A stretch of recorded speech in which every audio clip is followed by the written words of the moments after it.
Hi, everybody, and thank you for stopping by Living To Do's review of Married at First Sight, Season 15, Episode 6, Saved by the Mariachi. Before I get started, please drop a like and subscribe to the channel. I would really appreciate it, and I thank you in advance. So let's get started. I must say that I enjoyed this episode. This is kind of what I've been looking for, more substance with the show. It wasn't overproduced and gimmicky, and I don't like that. It's boring. I wanted to get to the heart of it all, and this is more like it. The couples are getting to know themselves a little bit better. It's only been like 5 days in, so it's still a new relationship. So let's get started with Ben and Morgan. Okay, Ben and Morgan. So Morgan seems to really like Ben. She's feeling sexual tension for him. She thinks her husband is hot, and Ben has a very nice body, I must admit. Now, there is an issue Ben has with Morgan. He wanted to know more about her fractured relationship with her family, more so her father, but I didn't hear her get into it too much. He kind of thinks that is something to look out for, more or less, and a red flag when a person has a fractured relationship. He can't relate because his family is also perfect. They all get along very well. I guess he can't just imagine that. He wants someone, I guess, to come into his family, not a broken person, and not a person who might cause friction with his family. That's what I'm thinking he's thinking. One thing that does bother Ben about Mindy, another thing, is that she has student debt. And he has his act together financially and every other way, pretty much. And that's bothersome. He's very much a frugal person. So those kind of things really do matter to him.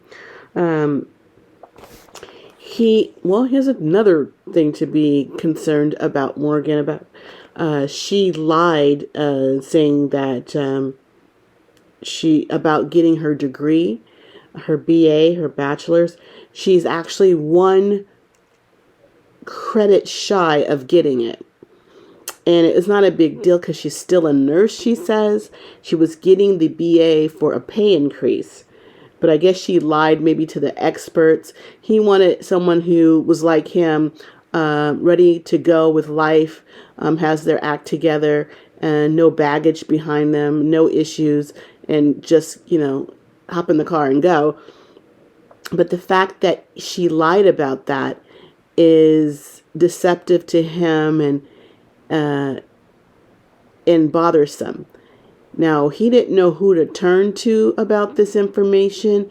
So, he did. He turned to Justin, and it got back to Morgan that he discussed her private financial business with Justin, and when he confronted her about how he feels about her debt and all the issues that, a couple of issues that he wanted to talk about, said she was hurt by him, that he broke her trust by talking to someone else about her information. And I kind of get that, though a little part of me thinks that she was kind of deflecting. I get that you don't want your business out there, but you also lied. I mean, he didn't lie. He just kind of divulged too much information to somebody, and that's breaking your trust. But you lied to the experts, and he has no trust in you. And I just thinking she was kind of making maybe a bigger deal out of him being untrustworthy with her information. And I just thought I kind of felt like that was more of a deflection. I don't know, just a little, I just had a feeling about that. He also mentioned that They got past that, and he believes that Morgan is showing him that he's been a little too judgmental, and that, basically he needs to relax a little. We'll have to see about that one. Morgan is a soft guy, and I'm sorry, Ben is, and I don't know how much he's willing to put up with, that's all. Okay, let's talk about Lindy and Miguel. Lindy and Miguel. Okay, so they were talking, and actually they think they were having fun. They were out in the water doing something and having fun. And Miguel told her that he's known people to get in fights and relationships to break up over the type of activity that they were having was a fun activity. And Lindy says having a fight over fun stuff is a red flag. She's right. I'm telling you, I like Mindy more and more. I think she's my favorite person so far. Now Mitch, it's been disclosed that Lindy and Mitch has consummated their marriage. And now Mitch, he seems to be acting a little funny afterwards. He's telling us in the confessional that he doesn't know where he stands. And this is after he had sex with her, with the relationship. He was telling Lindy, he doesn't know if he could see the rest of his rest of his life with her. He doesn't know. He just seems to be questioning things more now than before, and you're fine to be questioning things, but you were just so all in until you had sex with her, and now we're hearing a change of tune. I'm just not liking what I'm hearing. Hopefully it won't be a big deal, and it's just normal to question things. Let's just hope that it's that way. They had a cute little moment. Everybody had flowers on their bed on the last night of their honeymoon, but there was also a weird stain that Lindy pointed out on her bed, and I was like, "What?" She's saying, and it was some weird purple stain. They don't know how it got there, but that was just interesting that production caught it, filmed it, and made mention to show it to us. But when they got into bed, they had deep conversation. There's depth and connection was incredible. Lindy thought. I love how they were talking to one another. And Lindy sounds so mature when she speaks about her feelings. She's a fun, silly, quirky girl, but she's also a very deep individual. And I think that the way that Mitch is, I'm calling him Mitch, Miguel is, with writing the poems. You got to be a deep individual, I think, to write those poems and have them mean something to you. And the way Lindy can communicate on a deep level, I just see them paired up really well. I hope it can be as good as I think it can.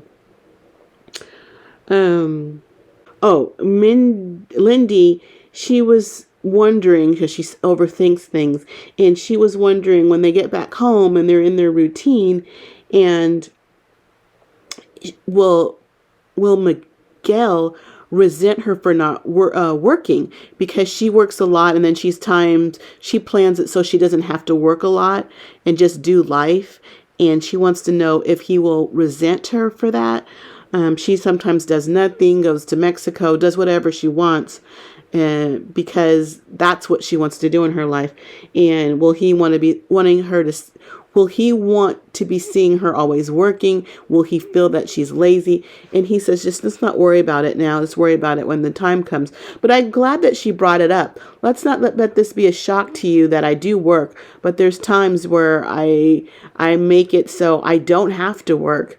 I think that's great if you have that option, though she does have a lot of outstanding debt. But if you have that option to do so, maybe we shouldn't be working ourselves to the bone 40 hours a week. We should be living a lot more than we are. Again, I just really like Lindy a lot. Okay, let's talk about Mitch and Kristen.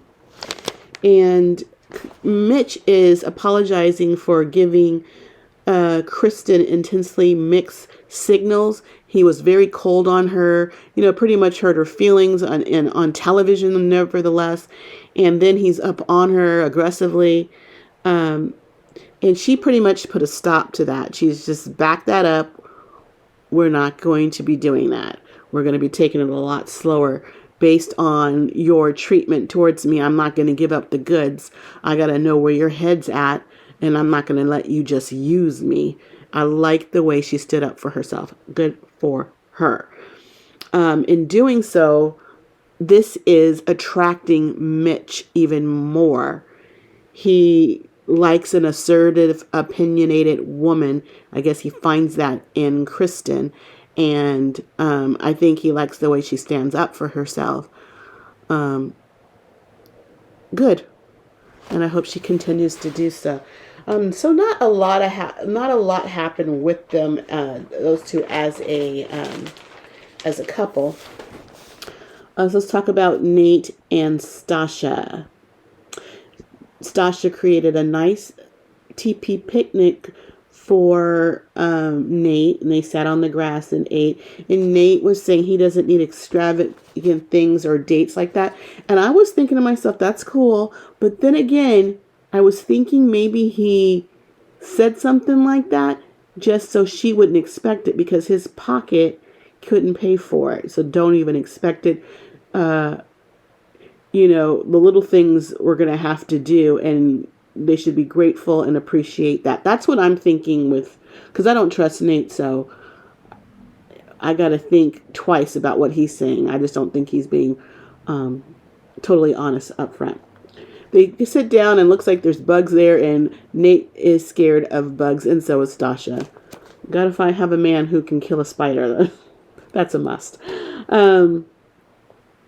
Now, Stosha mentioned her last relationship was her longest relationship, but it was a long-distance relationship. And I guess she got hurt from that. Maybe, I wonder, to me, you probably weren't the only one in the relationship. That's what I believe. Also, Stosha wants to go to therapy right off the bat with Nate. And I think that's a great idea, especially when you don't know someone. You'll have these experts, but quite honestly, you're going to need somebody on the outside if you want to continue this. She was asking about intentions with Nate. And this is another thing with Nate. He was saying she's questioning my intention. I think instead of showing her your intentions, but questioning her about questioning your intentions is manipulative. That's what I believe. Again, I just need to watch this dude, because every step I'm seeing something that might be a signal on who he really is.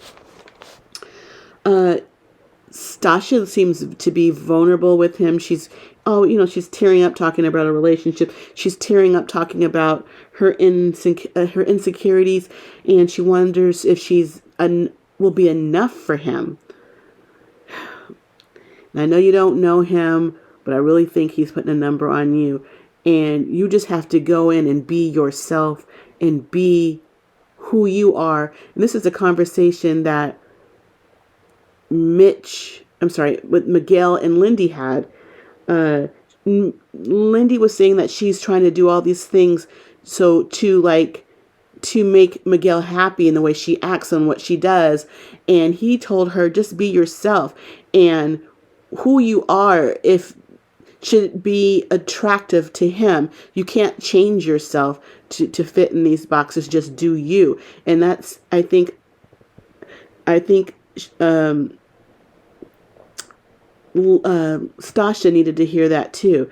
She needs to be herself, because in this instance, you are more than enough compared to Nate. He says that he was falling in love with you. And when he said that to her, I thought that was also manipulative, because he's trying to keep her locked in. And I just think he said that to keep her locked in. That's my belief on that. Now, she was crying in the confessional saying that she deserves love and so does he.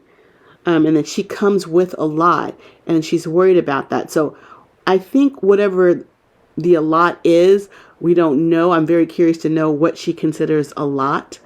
Hopefully that will unfold once they get back home and sooner than later. But that was really good. Their scenes were really, really good. Let's talk about Justin and Alexis. Okay, they're lovey-dovey. They had this one scene where out there sitting on a boat, one of their excursions, and they're sitting on the boat. I don't even know how that boat blew up over them. And Justin, he's so tall that he was able to hold it above his head and it wouldn't hit Alexis. I don't know. It just seems, how did that boat blow like that? With them sitting on it was a funny scene. Not a lot really happened with them as a couple, really. Let's talk about the groups. And then I'll touch a little bit back on a little bit on Alexis and Justin. The girls and the guys, they get together separately to talk. Nate is asking the guys are actually going tequila tasting, and a lot of the girls are jealous of that. But when they're out there, one thing, they're tequila tasting, and I don't think that Justin is a big drinker because he's taking the tequila and he's, instead of them drinking it as shots, he's just throwing it over his shoulder. Maybe he acts differently when he gets drunk. Maybe he doesn't really drink. But he participated. It was just so funny to see him throw it over his shoulder. In the group of discussion, the guys, Nate asks, he pretty much wants to know who done did it. And we find out that, Justin has not. Nate believes Justin has not because he believes Justin knows that he will be whipped. So he's refraining from such activity. But we do find out that Lindy and Miguel have already consummated their relationship. Miguel, he told the guys that he actually made love to his wife. It was very passionate. It was perfect. He felt holy. He felt like he was one with the universe. I'm like, I know that Miguel's not religious, but he's like, he found some spiritual something or other in there. He found religion. It was just cute that that Lindy, who was from the extremely religious background, save yourself for marriage. First one to have relations with her husband, and her husband, in a funny way, kind of found religion. Cute. Lindy told the girls that they consummated their marriage, their marriage, and Stosha felt that Lindy did something against her will, and she started to cry because she has in the past. Stosha has she's felt like she's had to have sex, that she was forced to do it in her mind mentally to save the relationship or whatnot. So she thought, because the way Lindy had been speaking about Miguel previously and now has consummated the relationship, and she thought maybe he kind of forced her into it and she didn't want her to feel pressure. Lindy spoke up for herself in a real adult manner and said no, it felt right, it felt natural, she's glad she did it. Before they have this stigma on sex, the way she was brought up. But if it felt natural and right, she was going to go and do it. Again, loving Lindy and Miguel. I do not know why the experts cannot find 5 couples like Lindy and Miguel and put them in this experiment and let's see what happens. Let's see 2 people trying to make a genuine connection and moving forward with life, building a life together, and stop with all this other mess. Love Lindy. I just love her a lot. I loved what she shared and how she shared it. Kristen also shared after everybody got off what they had to say. Kristen told the girls how Mitch was not attracted to her at first, and then he pounced on her like a tiger. And Mitch, Mitch, Kristen had to tell Mitch, that she put a stop to it, that they weren't going to pass go. They were going to slow things down a lot. In fact, because he acted so inappropriately and so vastly different towards her, of not liking her, not finding her attractive, hurting her feelings, and then pouncing on her, she said she's going to flip the script and that she's the captain now and she's directing the boat. And I'm loving it. He needs to be put in his place and told what to do, and he can't have his way with you. You're going to direct that. And I love that about Kristen. The jury was out on Kristen for me until this episode. I love the way she stood up for herself. I love that other people can see her stand up for herself, see why she did what she did. I know other women are in this place and they feel used by men. They didn't have a voice or the vocabulary or an example on how to stand up for themselves when they're put in this position. I honestly think that will help somebody out there. I just know that it would. And I just applaud Kristen for being a strong woman in a way that she can protect herself, and she has no qualms about it. That was good. Liked it. So Kristen and Alexis, they got together, just the two of them. They had a good talk, very open. Kristen wanted Alexis' advice because she just likes Alexis. She finds that she's a strong woman. And they talked again about how Mitch didn't find her attractive and then he's on her. And Alexis showed the example how those are superficial things that it takes getting to know a person. She gave the example of her seeing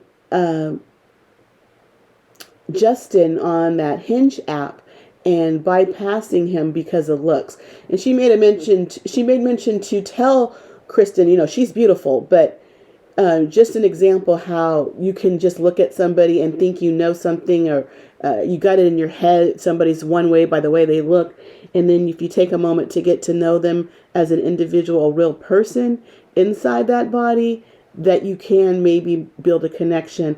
And I think that gave Kristen some positive feedback to move forward with Mitch. And she just couldn't get it off her chest. And I like their little girl talk. I thought it was a good talk between them. Morgan, Stosha, and Lindy broke off into a group and they spoke. And Lindy was talking about people validating their pain. They just want to people want to be seen and heard and accepted. They have to manage their expectations. I love that with Lindy. Again, things that were coming out of this girl's mouth. She just seems like a good person, a good friend, gives solid advice. Who I think she knows who she is, but she's still growing. And I think she recognizes that, that's all that anxiety that she has. But she has the know-how to build a relationship. And I just think that if Miguel is going to be with her, he's lucky to have her. Just love Mindy. She was saying that Miguel makes her comfortable and confident, and I think that was easy for her to open up to Miguel. Though Lindy had something to say to Stosha.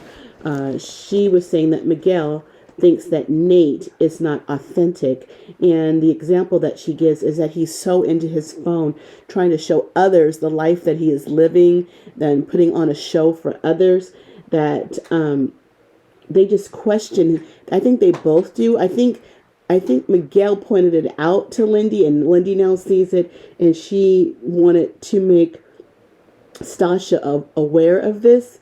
And Stosha said she sees it too, and she's questioned it herself. So I wonder if this is building on to something else in further along in the episodes. Will we see Nate really going off on social media, like that's more important to him, instead of building a relationship, that he has people see the life that he's living and whatnot, and not being present with Stosha? That could pose a problem. Well, when Nate was talking to the guys, he mentioned that he hasn't consummated their relationship because he respects his wife. I need more information because I don't know if I truly believe that. I'm not sure. I'm thinking if she gave you the green light, you would have been raring to go. Now, Ben and Justin, they were playing basketball, and that's when Justin or Ben told Justin about he should not have spoken to him about Morgan's financial information being a problem for him. He should have brought that up with her first. And I guess their relationship, Justin and Ben, they're perfect for each other because they're both sensitive and they both are married to alpha women. But Justin told him, you are a perfect person and you're looking for that perfect wife. You deserve someone more perfect. He's basically saying, because nobody's perfect, but you need somebody on your level, intellectually, just integrity-wise, basically. And I don't know if they see Morgan so much like that. I think they think she has less integrity because she was not forthright on her credits for school. Their group dinner was the last night of their honeymoon, and they were all in a circle, and Lindy kind of opened up a little bit about what she was experiencing with Miguel, and she has no problem. I think Miguel wanted her not to tell the group. I think Miguel thought it was inappropriate. Maybe, I think he was embarrassed because he was the one that was going to look bad for what she had to say, and he didn't want it to be said. That's what I'm thinking. Nate told the group that Stosha has invited him to move into her brand new home that's being built. Wow. Winner, winner. A brand new home. I don't know about this guy. She definitely needs a post-nut. Morgan was talking about how she needs to decompress when she comes off from work. She's a nurse, and I know, last couple of years, nurses have been very busy. Not that they're not busy normally, but they've been terribly busy. And then she wants to come home and decompress and do nothing. She won't be able to take care of herself. And people are pointed out, it's not all about you, Morgan. There's somebody else in your life. And she's like, I know. I want to know how I'm going to maneuver that. At first was saying she needed a man who was self-sufficient, but I think it was Alexis that pointed out that Ben's going to have needs too. She expects him, I don't know what, she wants him just to do everything and while she's decompressing.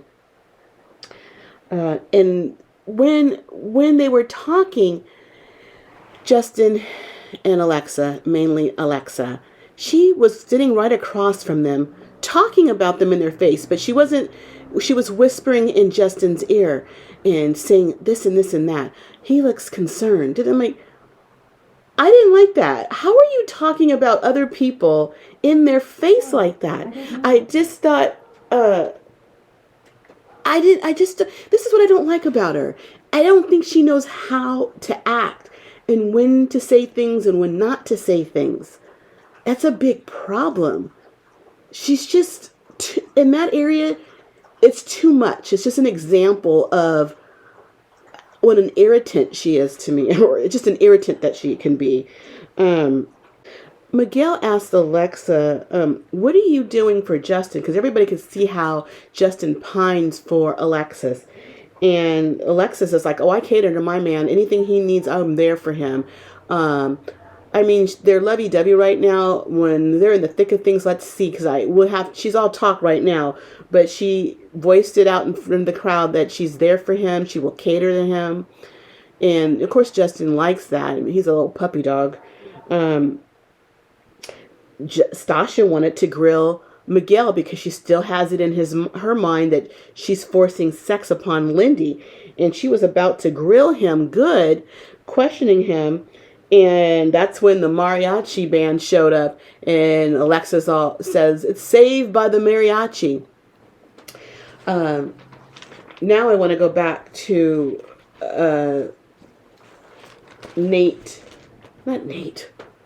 Justin and Alexis. They get back to their room, and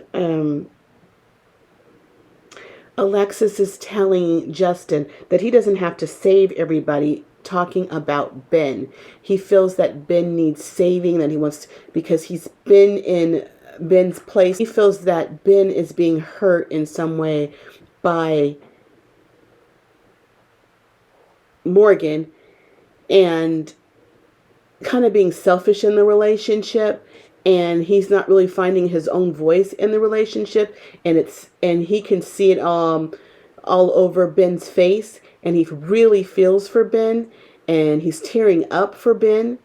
And Alexis is telling Justin, you can't stop people from hurting by hurting for them.